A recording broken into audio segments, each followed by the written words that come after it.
दोस्तों, पहचान एकेडमी में आपका हार्दिक स्वागत है और मैं लेखराज जारवाल आपका बहुत बहुत हार्दिक स्वागत करता हूं एक बार फिर से। हाँ तो दोस्तों, हम पिछली क्लासेस में हमने पढ़ा था आर्य सभ्यता, वैदिक सभ्यता को पढ़ा, काफी अच्छी तरह से समझा।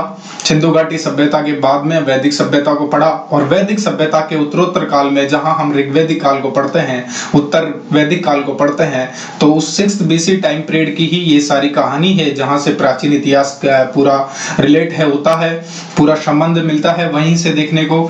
तो उत्तर वैदिक काल के उपरांत जैसे जैसे कृषि व्यवस्था में विस्तार हुआ, लोहे की खोज के उपरांत तो बड़े बड़े जनपद बने। मैंने ये बातें आपको पहले भी बताई है। तो उन बड़े बड़े जनपदों का फिर जो बड़े बड़े जनपद थे ये सारे ही मिलकर के इन्होंने एक महाजनपदों का निर्माण किया। तो उन सभी 16 महाजनपदों में से एक सबसे शक्तिशाली महाजनपद है मगध जनपद, और हम उसी मगध जनपद के बारे में अध्ययन करने जा रहे हैं, जो कि एग्जाम के अकॉर्डिंग काफी इंपॉर्टेंट है। एग्जाम पॉइंट ऑफ व्यूज के अकॉर्डिंग बहुत ज्यादा बोलबाला उसका रहता है।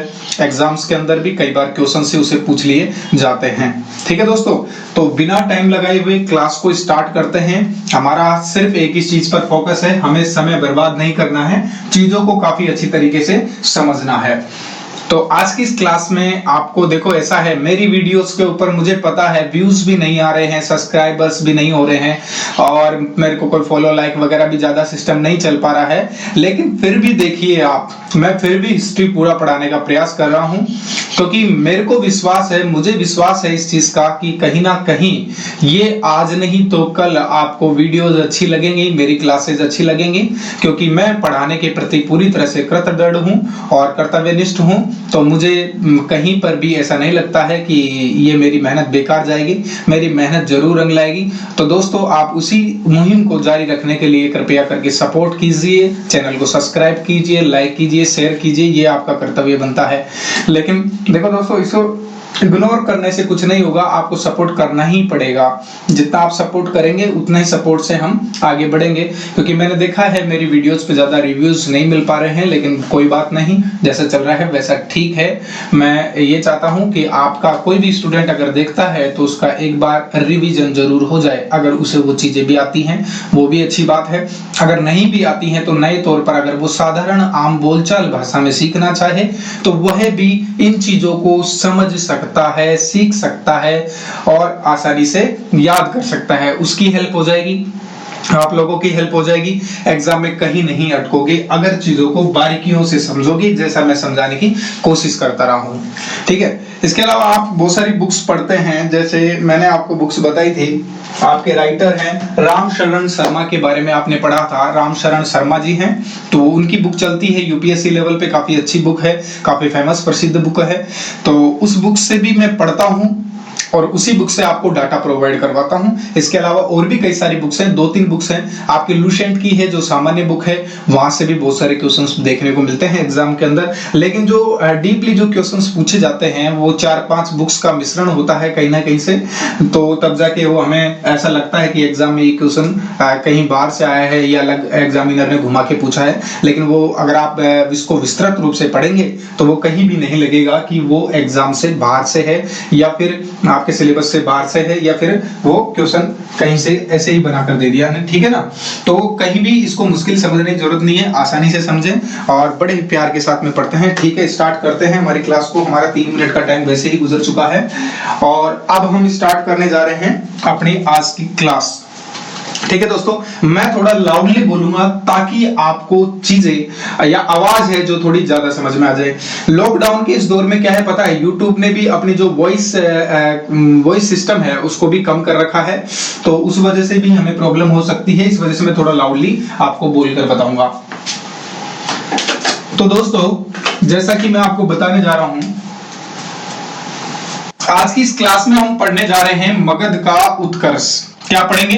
मगध का उत्कर्ष किस तरह से हुआ वैदिक सभ्यता के पतन होने के बाद में, वैदिक सभ्यता के पतन में या उत्तर वैदिक काल में जब धीरे धीरे कृषि व्यवस्था का इतना ज्यादा प्रचार प्रसार हो गया, कृषि व्यवस्था बहुत ज्यादा विकसित होने लग गई, तो उस दौर में नए नए धर्मों ने जन्म लिया। जैसा कि मैंने आपको पढ़ाया, जैन धर्म और बौद्ध धर्म।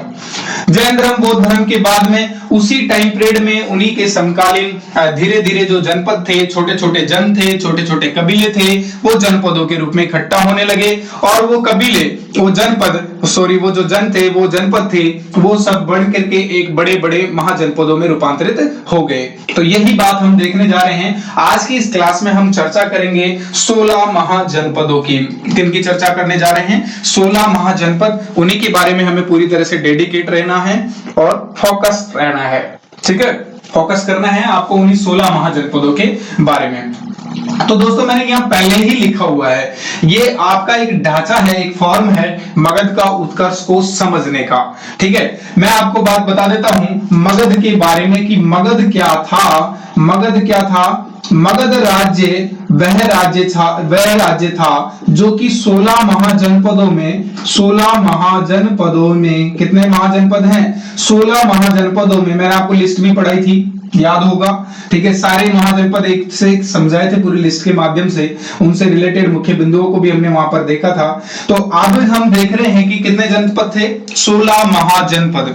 उन 16 महाजनपदों में जो सबसे शक्तिशाली या वर्चस्वशाली या विकसित महाजनपद हम या राज्य जिसे कहें तो वो था मगध राज्य। वो क्या था? मगध राज्य। इसके पीछे कई सारे कारण रहे हैं, क्योंकि जो मगध राज्य क्षेत्र है वो भी कहीं ना कहीं उसकी जो स्थिति या अवस्थिति है, तो वो अवस्थिति भी इसी टाइप की बनी हुई है कि वो चारों ओर से उसकी जो भौगोलिक विस्तार है वो इस तरह का है कि वो मतलब अपने आप की सुरक्षा करना जानता है। कहने का मतलब मेरा ये अभिप्राय है कि उत्तर में उसके हिमालय पर्वत से, इधर की साइड नदियों से और घाटियों से, यहाँ भी आपका गोदावरी वगैरह नदियों से, और मतलब चारों ओर से उसका मतलब वो उसका भौगोलिक जो विस्तार है, भौगोलिक क्षेत्र है, वो इसी तरह का बना हुआ है ताकि उसे युद्ध में हेल्प मिल सके। यानी युद्ध में ये चीजें उसकी सहायता करती हैं। कोई भी बाहर के लोग जो आते हैं या जो विदेशी आक्रमण होते हैं या बाह्य आक्रमण होते हैं, तो उनसे इस मगध को हेल्प मिलती है। ठीक है, तो ये भी कहीं ना कहीं कारण है। इसके अलावा मैं अलग से टॉपिक बना रहा हूं इस चीज का कि मगध क्यों मजबूत हुआ, उसके ऊपर मैं मगध का उत्कर्ष पढ़ाने के बाद में आपको बताऊंगा। ठीक है दोस्तों, तो अब हम चलते हैं, हमने ये चीज देख ली है। अब देखते हैं आगे की बात कि 16 महाजनपदों में सबसे शक्तिशाली महाजनपद कौन सा माना जाता है? आपका मगध महाजनपद। कौन सा है? मगध महाजनपद को सबसे शक्तिशाली, मगध राज्य को सबसे शक्तिशाली माना जाता है। वहीं हम यूं बात करें कि जो मगध राज्य की स्थापना है वो बृहद्रथ द्वारा की गई थी। किसके द्वारा की गई थी? बृहद्रथ के द्वारा की गई थी। बृहद्रथ के द्वारा की गई थी, यह आपको याद रखना है। यानी मगध राज्य का संस्थापक किसको माना जाता है? बृहद्रथ को माना जाता है। बृहद्रथ को मगध का संस्थापक माना जाता है। किसका संस्थापक? मगध राज्य का संस्थापक किसे माना जाता है? यानी शुरुआत देने का, विस्तार और विकास को शुरुआत देने का जो श्रेय है वो बृहद्रथ को दिया जाता है। इसके आगे हम बात करें, इन्हीं 16 महाजनपदों में अलग अलग युद्ध आक्रमण हुए, अलग अलग बाह्य आक्रमण देखने को मिलते हैं। तो उस सिचुएशन में क्या है, यहाँ पर अलग अलग वंशों का राजक्रम चला है, उन राजक्रमों को भी समझना ज्यादा जरूरी हो जाता है। तो वो भी चीजें हमें देख लेनी चाहिए। ठीक है दोस्तों, तो यहां मैंने लिखा है वंशक्रम। मगध पर क्या है कि बृहद्रथ के बाद में जैसे कितने सारे वंश आए, तो उन वंशजों का क्रम ये मैंने लिख दिया है। 4 वंश हैं। 4 वंश के अलावा और भी वंश हैं जो इंपॉर्टेंट हैं, जो इंपॉर्टेंट नहीं है, लेकिन ये जो 4 हैं ये ज्यादा इंपॉर्टेंट है, इस वजह से मैंने इनको यहां लिखा है। आज तक जितनी भी एग्जाम्स हुई हैं उन इन्हीं 4 वंशों के बारे में एग्जाम में पूछा गया है, इस वजह से इन चारों को मैंने यहाँ शामिल किया है। बात करें और वंशों की, तो वो इतने वर्चस्वशाली नहीं थे, इतने शक्तिशाली नहीं इतने पनप नहीं पाए, तो इस वजह से उनके बारे में ज्यादा अध्ययन करना उचित भी नहीं है, क्योंकि वो बेकार हैं। बेकार इस वजह से हैं क्योंकि ज्यादा इंपॉर्टेंस ही नहीं रखते हैं। बात करें मगध के उत्कर्ष में, सबसे पहले मगध पर बिंबिसार यानी हर्य वंश का शासन रहा। हर्य वंश ने इस पे मगध पर शासन किया।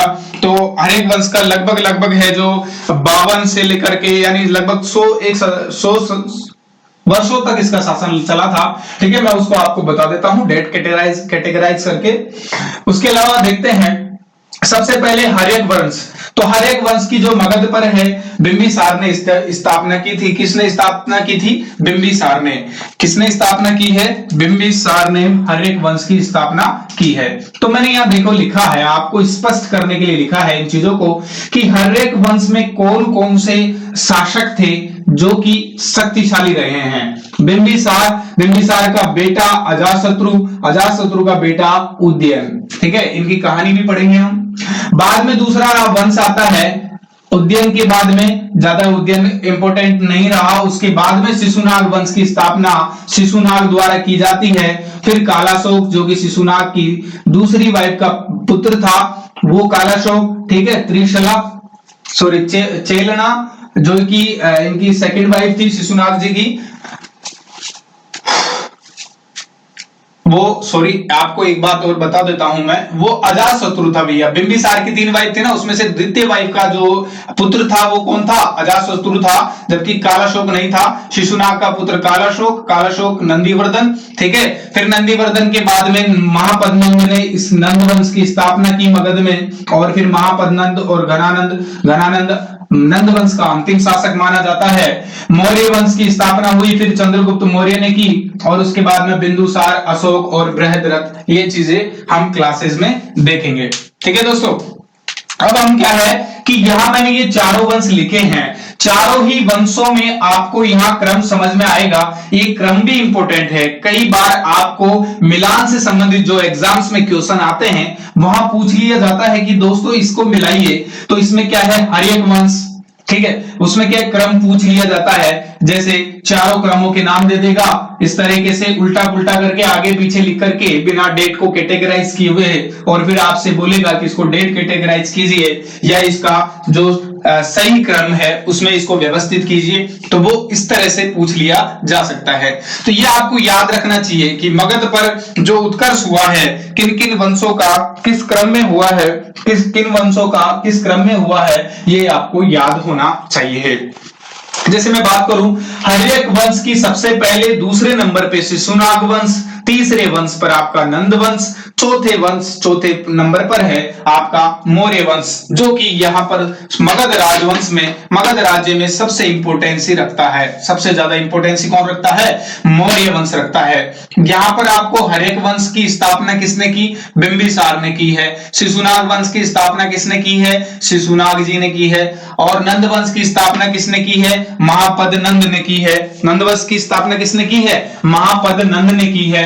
मौर्य वंश की स्थापना किसने की है? चंद्रगुप्त मौर्य ने की है। तो ये 4 क्वेश्चन तो ये बन गए, ठीक है। इसके अलावा आप पूछा जाता है कि आपका जो पहला है हर्यक वंश, तो हर्यक वंश का अंतिम शासक किसे कहा जाता है? उदयन को अंतिम शासक माना जाता है। शिशुनाग वंश का अंतिम शासक किसे कहा जाता है? नंदीवर्धन को कहा जाता है। नंद वंश का अंतिम शासक किसे कहा जाता है? घनानंद को अंतिम शासक कहा जाता है। मौर्य वंश का अंतिम शासक किसे कहा जाता है? बृहद्रथ को अंतिम शासक मौर्य वंश का कहा जाता है। तो ठीक है दोस्तों, इस तरह से भी क्वेश्चन कई बार पूछ लिए जाते हैं। क्या है कि कुछ चीजें हमारी आंखों से देखी भी होती है, लेकिन कई बार हम उन्हें सिंबलाइज न करके पढ़ने की वजह से हम उन्हें छोड़ कर आते हैं एग्जाम में। आप इसी तरह से याद रखिए, संस्थापक का क्रम और अंतिम शासकों का क्रम और उनसे जुड़े भी छोटी मोटी बातें, ठीक है दोस्तों। अब चलते हैं जो हमें आज की क्लास में पढ़ना है। अब आज हमें जो पढ़ना है वो देख लेते हैं कि क्या पढ़ना है। हर्यक वंश की स्थापना किसने की है? बिंबिसार ने। तो पहले सबसे पहले जो हम पढ़ेंगे हर्यक वंश के बारे में ही पढ़ेंगे। किसके बारे में पढ़ेंगे? हर्यक वंश के बारे में पढ़ेंगे सबसे पहले, ठीक है। चारों ही वंशों को देखेंगे, जो भी है, जो कहानी है, जो संबंध है, वो सब चीजें देखते हैं। वंश क्रम में जैसा कि हम देखते आ रहे हैं कि हर्यक वंश पहला वंश है जिसने मगध राज्य पर शासन स्टार्ट किया। इस मगध हर्यक वंश को पितृहंता वंश या मगध का प्रथम वंश भी जाना जाता है। इतिहास में इन्हें पितृहंता वंश या मगध राजवंश का या मगध राज्य का प्रथम वंश के नाम से जाना जाता है। ठीक है। इसके स्थापना, हर एक वंश की स्थापना या हर एक वंश के संस्थापक किसे कहा जाता है? तो हर एक वंश के संस्थापक कहा जाता है बिंबिसार को। किन्हें कहा जाता है? बिंबिसार को कहा जाता है। तो दोस्तों बिंबिसार जो थे वो एक ऐसा शासक हुआ है इतिहास में जो कि विवाह करके अपने राजनीतिक विस्तार को बढ़ावा दिया करते थे। ठीक है, तो विवाह करके इन्होंने विवाह वाली जो नीति है उसे अपनाया, विवाह नीति को अपनाया। किस नीति को अपनाया? विवाह नीति को। यानी ये क्या करते थे कि विवाह नीति के तहत जहां पर भी इनको साम्राज्य विस्तार करना था वहां विवाह की नीति अपनाते थे, वहां शादी करते थे और अपने साम्राज्य को और मजबूत बनाने में लगे रहते थे। तो कहीं ना कहीं ये चीज हम कह सकते हैं कि बिंबिसार के टाइम पीरियड में भी मगध का बहुत ज्यादा विकास हुआ। इसका राज्य फैलाव क्षेत्र काफी, राजनीतिक विस्तार है वो काफी ज्यादा देखने को मिलता था। ठीक है, अब बिंबिसार ने सबसे पहले की जो राजधानी है, मगध की राजधानी है, मगध की राजधानी इन्होंने किसको बनाया था? मगध की राजधानी इन्होंने बनाया राजगिरी को। किसको? राजगिरी को मगध की राजधानी बनाया। इसे हम गिरिब्रज भी कहते हैं, इसे हम गिरिब्रज भी कहते हैं, ये भी याद रखना है आपको। इसे हम क्या कहते हैं? गिरिब्रज भी कहते हैं। मगध की राजधानी बनाया। ठीक है, ये डेट भी कई बार यहां से पूछ ली जाती है। 544 बीसी में मगध में जो हरेक वंश की स्थापना है वो बिंबिसार ने की थी। ठीक है, ये याद रखना है। फिर उसके बाद में देखो बिंबिसार से संबंधित एक क्वेश्चन और पूछ लिया जाता है कि जीवक को भेजने वाले व्यक्ति कौन थे? तो जीवक को भेजने वाले कौन थे? व्यक्ति बिंबिसार ही थे। अब क्या है कि बिंबिसार थे, तो बिंबिसार की मगध पर इनका शासन चल रहा था। इनकी राजधानी राजगिरी गिरिब्रज थी, लेकिन इनका जो कट्टर दुश्मन हुआ करता था, कट्टर दुश्मन जो था वो अवंती के राजा प्रगोत थे। लेकिन अवंती के राजा प्रगोत के साथ में जब बिंबिसार की लड़ाई हुई तो लड़ाई में क्या लगा? दोनों ही योद्धाओं को लगा कि अब लड़ पाना ज्यादा उचित नहीं है, क्योंकि दोनों ही शक्ति में बराबर थे, ताकत में बराबर थे। मुकाबला दोनों ही ज्यादा लंबे टाइम तक दोनों के बीच में चल रहा था। ये स्पष्ट नहीं हो पा रहा था कि जीत किसकी होगी। तो इस वजह से दोनों ने सोचा या समझा इस बात को कि अब मित्रता हम दोनों को कर लेनी चाहिए। तो उन्होंने क्या है, बिंबिसार ने और राजा प्रगोत ने मित्रता कर ली थी, और मित्रता करने के बाद में ही इन्होंने अपनी पुत्री से शादी करवा दी थी। ठीक है दोस्तों, अब मैं आपको बता रहा हूं जो मैटर है, क्योंकि ये नीति विवाह की नीति है, वो बिंबिसार की एक प्रमुख नीति के नाम से जानी जाती है। अब बिंबिसार ने क्यों जीवक को भेजा था? इन्होंने एक जीवक राजवैद है, इनके आंगन में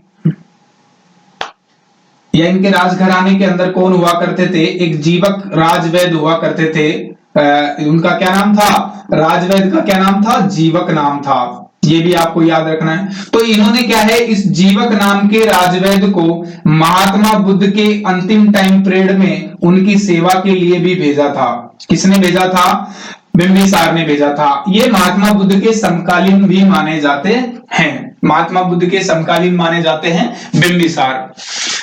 इसके अलावा इन्होंने जो उज्जैन के या अवंती थी, अवंती मैं बात कर रहा हूं अवंती महाजनपद की, तो अवंती महाजनपद ही इसका कट्टर दुश्मन हुआ करता था, लेकिन बाद में इनमें मित्रता हो गई। और अवंती की राजधानी महिष्मती उज्जैन हुआ करती थी, वहां के राजा थे राजा प्रगोत।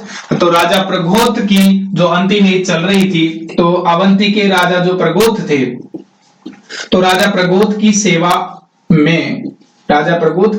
में भी इन्होंने जीवक को भेजा था। यानी ये जो जीवक राजवेद है, यहां से भी क्वेश्चन पूछ लिए जाते हैं कि किस राजवेद को महात्मा बुद्ध और राजा प्रगोत की सेवा में भेजा गया था? वो किसके द्वारा भेजा गया था? बिंबिसार के द्वारा भेजा गया था। बिंबिसार ने 3 विवाह इंपोर्टेंट किए, जिनसे उसके मगध के राज्य को काफी ताकत मिली, काफी विस्तार मिला, राजनीतिक विस्तार हुआ उसका। तो वो भी इंपोर्टेंट कई बार एग्जाम से पूछ लिया जाता है दोस्तों, है ना। तो इन्होंने क्या है कि 3 विवाह किए। इनकी पहली पत्नी थी, तो फर्स्ट वाइफ का नाम था इनका महाकोशला। क्या नाम था? महाकोशला, जो कि कोसल वंश की राजधानी थी। कोसल वंश की कन्या थी, कोसल राज्य की कन्या थी। और कोसल महाकोशला, क्या नाम था उनका? महाकोशला। और ये क्या है कि कौशल राज्य की या कौशल वंश की, कौशल राज्य की क्या थी कि एक कन्या थी जहां से इसने शादी की थी, और शादी करने के बाद में इन्होंने क्या है काशी यहां से दहेज में प्राप्त की थी। बिंबिसार ने क्या है काशी को मगध में मिला लिया, काशी को दहेज में प्राप्त किया और इनसे शादी की थी। ठीक है, काशी को इन्होंने क्या किया? दहेज में प्राप्त किया, महाकोशला से शादी की, और ये जो महाकोशला थी ये कौशल राज्य में कौशल राज, ये राजा थे, कौशल राज की पुत्री थी, ये कौशल राज की पुत्री थी कौन? महाकोशला, और प्रसेनजित की बहन थी। ये भी क्वेश्चन कई बार पूछ लिया जाता है। यानी कौशल राज की पुत्री और प्रसेनजित की बहन से शादी किसने की थी? आपके बिंबिसार ने। ठीक है, तो ये भी आपको याद रखना है, ये फर्स्ट वाइफ है। सेकंड वाइफ की बात करें हम तो सेकंड वाइफ में हम देखेंगे कि सेकंड वाइफ थी इनकी चेलना, जो लिच्छवी वंश की रानी थी। चेलना या चेलना भी कई बुक्स में नाम देखने को मिलता है, इसके अलावा चेलना। तो सेकंड वाइफ क्या नाम था? चेलना, जो कि कहां की? वैशाली की राजकुमारी थी। कहां की राजकुमारी थी? वैशाली की राजकुमारी थी। तो इन्होंने क्या है यहां विवाह करके वैशाली को भी मगध में मिला लिया, यहां से काशी प्राप्त कर लिया, यहां से वैशाली प्राप्त कर लिया। अब जो बिंबिसार के जो लड़का हुआ, चेलना के हुआ लड़का, उस लड़के का नाम क्या था? अजात शत्रु। क्या नाम था? अजात शत्रु। उस लड़के का नाम था अजात शत्रु। तो ये अजात शत्रु ही इसके बाद में इन्होंने राजगद्दी को संभाला था मगध गई बिंबिसार के बाद में। तो वो कौन, किसका लड़का था? इनकी दूसरी वाइफ का। क्वेश्चन यहां से भी बनता है, कई बार पूछ लिया जाता है कि अजात शत्रु बिंबिसार की कौन से नंबर की पत्नी का मतलब पुत्र था? तो वो दूसरे नंबर की पत्नी का पुत्र था। एक मद्रकुल है, थर्ड वाइफ थी इनकी। थर्ड वाइफ का नाम था श्रेया, या कई बुक्स में ये नाम दिया जाता है श्रेमा। ठीक है, तो कई बुक में श्रेया या श्रेमा नाम दिया जाता है। तो ये था जो मद्रकुल की, पंजाब की मद्रकुल पंजाब की कन्या थी। ठीक है, तो इससे विवाह करके इन्होंने पंजाब को भी मगध में शामिल कर लिया। अब यहां से देख सकते हैं हम कि इन्होंने काशी को मिलाया, वैशाली को मिलाया और पंजाब में मद्रकुल को भी अपने अंदर मिला लिया। तो इस तरह से क्या है मगध का एक राजनीतिक विस्तार किया इन्होंने विवाह नीति को अपनाते हुए। उसके बाद में इनकी दूसरी वाइफ के बच्चा पैदा हुआ, उसका नाम था अजातशत्रु। और फिर अजातशत्रु के बारे में ही हम अगली क्लास अगले क्रम में पढ़ेंगे अजातशत्रु कौन था। अजातशत्रु को कुणिक भी कहा जाता है, आपको मालूम होगा, क्वेश्चन बन सकते हैं यहां से भी। अब समझ में आ गया होगा कि वंश क्रम में मैंने हर एक वंश पढ़ाया, हर एक वंश का संस्थापक बिंबिसार को माना जाता है। पितृहंता वंश भी कहा जाता है, क्योंकि इस वंश में क्या है एक से एक के बाद में एक जो भी पुत्र पैदा हुए सब अपने पिताओं की हत्या करके ही गद्दी पर बैठे थे। उन्होंने राजगद्दी पर बैठने के लिए क्या किया? सबने अपने पिताओं की हत्या की, इस वजह से इसे पितृहंता वंश भी कहा जाता है। ठीक है दोस्तों, अब हम पढ़ेंगे किसके बारे में? अब हम देखते हैं आपके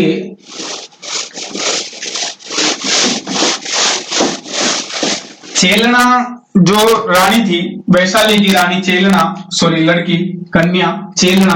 तो चेलना का पुत्र था अजातशत्रु। अब अजातशत्रु है, इसे इतिहास में कुणिक के नाम से भी जाना जाता है। कुणिक का नाम से भी जाना जाता है। कुणिक के मतलब कहने का मतलब जैसे कुपुत्र होता है ना, उसी तरीके से भी जाना जाता है, कुणिक भी कहा जाता है। ठीक है, ये बहुत ज्यादा इंपॉर्टेंट है और आप जानते हैं इसे, आप भी इसे जानते हैं क्योंकि मैं आपको रूबरू करवाऊंगा। तो 492 ईस्वी में 544 बीसी के अंदर 544 बीसी में आपके बिंबिसार ने हर्यक वंश की स्थापना की थी। लेकिन 544 के बाद में 492 बीसी में इनके पुत्र अजातशत्रु जो कि चेलना का पुत्र था, उसने बिंबिसार की हत्या कर दी और मगध की राजगद्दी को अपना लिया। ठीक है, तो बिंबिसार ने लगभग मगध पर कितने वंश 52 वर्ष तक लगातार शासन किया। उसके बाद में फिर अजातशत्रु जो कि चेलना का पुत्र था, उसने राजगद्दी को हथिया लिया अपने पिता की हत्या करके। ठीक है, फिर इसके बाद में इसने क्या है, वैशाली और काशी को पूर्ण रूपेण जीत लिया, पूरी तरीके से वैशाली और काशी को जीत लिया इसने। किसने? अजातशत्रु ने पूर्ण रूपेण वैशाली और काशी को जीत लिया। और फिर इसने इसी के टाइम पीरियड पे क्या है, प्रथम बौद्ध सभा का आयोजन भी अजातशत्रु के टाइम ही हुआ था। हमने वहां पे ट्रिक पढ़ी थी, आपको याद होगा, जब बौद्ध धर्म पढ़ा था तो तीनों बौद्ध संगीतियां पढ़ी थी, प्रथम बौद्ध सब संगीतियां पढ़ी थी, हमने ट्रिक देखी थी वहां पे राजाओं की, आपको याद हो तो। यानी आजकल में हमने आज का मतलब अजातशत्रु पढ़ा था और कल का मतलब कालाशोक पढ़ा था, है ना। और आजकल फिर उसके बाद में हम अशोक की बात कर रहे थे, फिर अशोक के बाद में हम कनिष्क की बात कर रहे थे, ठीक है ना। तो ये चार थे जो चारों बौद्ध संगीतियों में राजा रहे थे, ठीक है ना। तो उसमें प्रथम बौद्ध संगीति के टाइम पर कौन था? अजातशत्रु था, इसी ने इस सभा का आयोजन किया था। अब आपने एक बाहुबली पिक्चर देखी होगी, बाहुबली मूवी के अंदर एक आपने देखा होगा कि पत्थर फेंकने का एक यंत्र है, जहां से खजूर के पेड़ों से भी पत्थरों को फंसा करके बेलों के माध्यम से दूर प्रहार किया जाता है, उससे कई मीटर की दूरी पर, किलोमीटर की दूरी पर प्रहार किया जाता है। तो वो यंत्र भी जो सबसे पहले अजातशत्रु ने ही युद्धों में काम लिया था। अजातशत्रु ने क्या किया था पता है? पत्थर फेंकने वाले युद्ध यंत्र का उपयोग सबसे पहले किया था। युद्ध यंत्र का उपयोग सबसे पहले किसने किया था? अजातशत्रु ने किया था। इसके अलावा जो गदा रथ आता है, गदा रथ का मतलब आपका जो गदा रथ है, एक रथ ऐसा था जिस रथ के आगे मतलब पहिए होते थे, पहिए के आगे क्या हुआ करती थी, एक ब्लेड टाइप की लगी होती थी। तो और ये ब्लेड है जो गोल गोल राउंड करती थी। अब गोल गोल राउंड कर आपने देखा है ना, पहले मूवी के अंदर देखा है वो वाला सीन, बल्लाल देव जो चलाता है उसे। तो ये क्या है, आगे दुश्मनों को काटती भी जाती थी और इस तरह से नाश होता जाता था दुश्मनों का, ठीक है, वो खत्म होते जाते थे। तो गदा रथ का प्रयोग भी अजातशत्रु ने ही स्टार्ट किया था, ठीक है दोस्तों। अब अजातशत्रु के बाद में अजातशत्रु का पुत्र हुआ उदयन, और उदयन ने क्या है, अजातशत्रु की हत्या कर दी और उदयन राजगद्दी संभाल ली। उदयन ने मगध की राजगद्दी को संभाला, और मगध की राजगद्दी को संभाल करके इन्होंने क्या किया, इन्होंने जो इंपॉर्टेंट काम किया है, गंगा, सोन और गंडक, ठीक है, इन तीनों नदियों के संगम पर इन्होंने एक पाटलिपुत्र नगर बसाया। और इन्होंने सबसे बढ़िया जो काम किया, ये काम किया इन्होंने राजगिरी से जो राजधानी है उसे पाटलिपुत्र ले गए। ये क्या है, ये क्वेश्चन भी पूछ लिया जाता है कि राजगिरी से जो राजधानी है उसे पाटलिपुत्र ले जाने का काम किसने किया था? तो वो आपके उदयन जी ने किया था। किसने? उदयन ने ये काम किया था, राजगिरी से पाटलिपुत्र ले जाने का, ठीक है दोस्तों। तो ये आपको समझ में आ गया होगा। और पाटलिपुत्र की स्थापना भी खुद इसने उदयन ने की थी, इसे इन्होंने निर्माण करवाया था पाटलिपुत्र का। और अब हमने पढ़ लिया है जो इंपॉर्टेंट राजा हैं, उसके बाद में अब हम पढ़ेंगे अगला वंश हमारा शिशुनाग वंश। कहानियों के रूप में तो हम देखेंगे ही, उससे पहले हम सिर्फ डाटास को देख रहे हैं। हो सकता है समझ में आए भी या नहीं भी याद रहे, लेकिन अगर आप कहानियों के माध्यम से जब इसे पढ़ेंगे एक बार डाटा देखने के बाद में, तो काफी अच्छी समझ में भी आएगी और याद भी हो जाएगी हिस्ट्री आपको। हर्यक वंश के बाद में आपका आता है शिशुनाग वंश। जैसा कि आप सभी जानते हैं कि शिशुनाग वंश की स्थापना किसने की थी? शिशुनाग वंश की स्थापना किसने की? शिशुनाग जी ने की। शिशुनाग ने ही शिशुनाग वंश की स्थापना की, क्योंकि उदयन था जो कि एक कमजोर राजा था। तो मगध में जब कमजोर राजा उदयन थे तो उसकी हत्या करके शिशुनाग ने इसकी उदयन की हत्या कर दी, और इन्होंने शिशुनाग वंश अपने ही नाम पर एक वंश की स्थापना की जिसे शिशुनाग वंश कहा जाता है। इन्होंने क्या है, राजधानी बनाया वैशाली को। इन्होंने क्या है, राजधानी बनाया, मगध की राजधानी किसको बनाया? वैशाली को बनाया। देखिए अब क्रम चल रहा है, पहले तो आपका राजगिरी गिरिब्रिज था, पाटलिपुत्र आया, फिर राजधानी वैशाली पहुंच गई, फिर काशी वगैरह, ठीक है ना। तो ये सब चीजें हैं।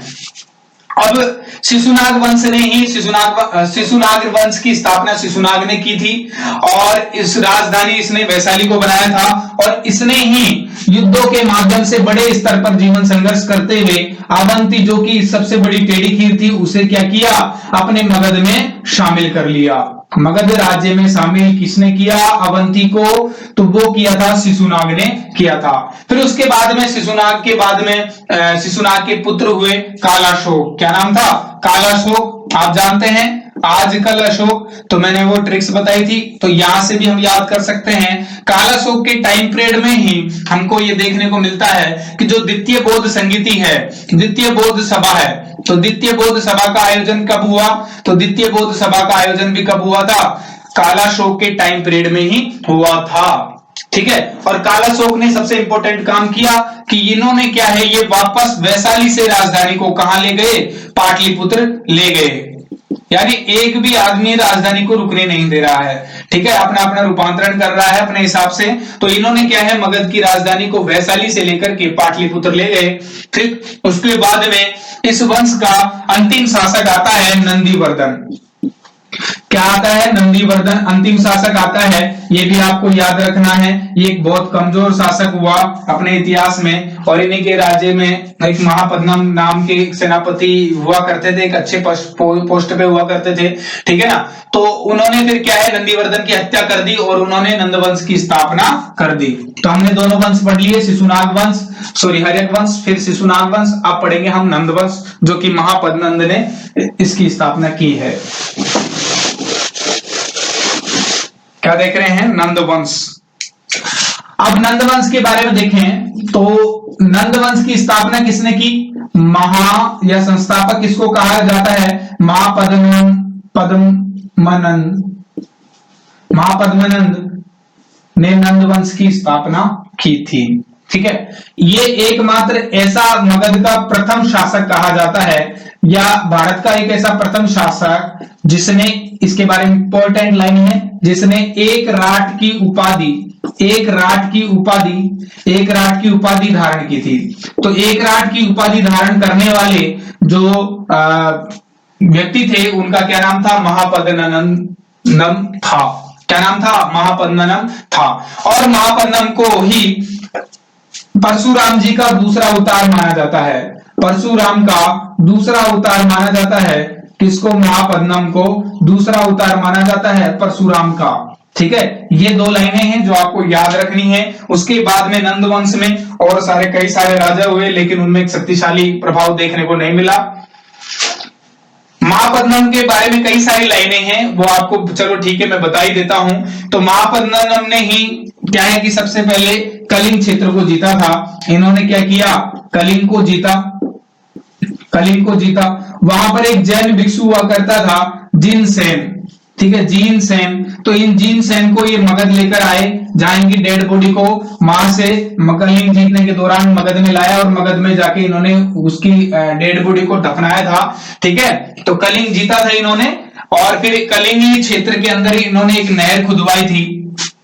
कलिंग में क्या खुदवाई थी इन्होंने, एक नहर का निर्माण करवाया था। तो वो नहर का निर्माण का जो अवशेष है, साक्ष्य है, वो भी आपको ये मिलता है किससे, आपके हाथी गुम्फा अभिलेख से, या खारवेल अभिलेख के बारे में जो खारवेल अभिलेख से भी जानकारी मिलती है। हाथी गुम्फा अभिलेख, नया निर्माण के बारे में जो जानकारी है हाथी गुम्फा अभिलेख से मिलती है, जहां पर अशोक के अभिलेख के अंदर इस चीज का नाम लिया गया है कि महापद्मनंद ने कलिंग के अंदर नहर निर्माण करवाया था। ठीक है, हाथी गुम्फा अभिलेख में इसकी जानकारी मिलती है। उसके बाद में नंदवंश का अंतिम शासक हुआ, उसका नाम था घनानंद। उसका नाम क्या था, घनानंद। तो घनानंद कौन था, नंदवंश का अंतिम शासक घनानंद को माना जाता है। अंतिम शासक घनानंद को माना जाता है। फिर उसके बाद में नंदवंश के बाद में आपके क्या होता है कि मगध पर अब क्या है कि धीरे धीरे जो शक्तियां थी वो कमजोर पड़ने लग गई थी। अब शक्तियां जैसे ही कमजोर पड़ने लग गई तो विदेशियों को ये चीज देखने को मिल गया कि यहाँ पर अब आक्रमण किया जाना चाहिए। तो इसी वजह से यहाँ पर पहले महापद्मनंद, देखो महापद्मनंद के बारे में जान लेते हैं पहले, एक दो बातें और हैं। महापद्मनंद, ठीक है, महापद्मानंदन है जो भी है, ठीक है। तो महापद्मानंदन एक इतना शक्तिशाली राजा हुआ था नंदवंश का, तो इसके टाइम पर पीरियड पे है ना जो सिकंदर है ना, जो कहीं ना कहीं भारत पर यहाँ पर आक्रमण करना चाहता था सिंध प्रांत क्षेत्र में, तो लेकिन उसकी भी हिम्मत नहीं हो पा रही थी इसकी वजह से, क्योंकि ये बहुत ज्यादा शक्तिशाली था। ऐसा माना जाता है महापद्मनम के शासन के दौरान उसके राजतंत्र में बहुत 3000 से ज्यादा हाथी हुआ करते थे, है ना, और 80,000 से ज्यादा सैनिक हुआ करते थे। लेकिन वो एक तरफा बातें हैं जो अभी इतिहास में सिद्ध नहीं हुई है साक्ष्यों के आधार पर। लेकिन फिर उसके बाद में क्या है, महापद्मानंद के बाद में गणानंद आए तो सभी राजा जैसे कमजोर पड़ने लगे, तो उसके बाद में सिकंदर ने आक्रमण किया 326 बीसी में जाकर के सिकंदर की हिम्मत हुई और उन्होंने यहाँ पर मगध पर आक्रमण किया, ठीक है, मगध पर आक्रमण किया और इसे हथियाने के लिए लड़ाई लड़ी। अब आगे मैं बात करना जा रहा हूं कि मौर्य वंश लास्ट हमारा बचा है, जो मगध पर जिस वंश ने शासन किया, जिस वंश का शासन चला, तो वो मौर्य वंश है। मौर्य वंश से पहले मगध पर जो बाह्य आक्रमण की कहें हम, बाह्य आक्रमण हुए या बाह्य विदेशी आक्रमण देखने को मिले। गणानंद जैसे राजा कम शक्तिशाली राजा हुए, यानी कमजोर हुए, तो फिर क्या है कि उसके बाद में यहाँ पर यूनानी और ईरानी आक्रमण मगध राज्य पर हुए, ठीक है, यूनानी और ईरानी आक्रमण हुए मगध राज्य पर। तो यूनानी और ईरानी आक्रमणों को हम क्लास में अलग से डिस्कस करेंगे, क्योंकि इसके बारे में बहुत सारा विवरण है, जहां आपको पोरस, सिकंदर वगैरह के बारे में, साइरस के बारे में, सभी लोगों के बारे में जानकारी मिलेगी, ठीक है दोस्तों। तो वो अलग से हम पढ़ेंगे। फिर उसके बाद में हमारा एक ही काम रहेगा, आपका मौर्य वंश को पढ़ना पूरी डिटेल के साथ में, और काफी अच्छी तरह से वो समझ में भी आएगी, ठीक है दोस्तों। मिलते हैं नेक्स्ट वीडियो में, जब तक के लिए नमस्कार, गुड बाय और स्टे होम, बी सेफ।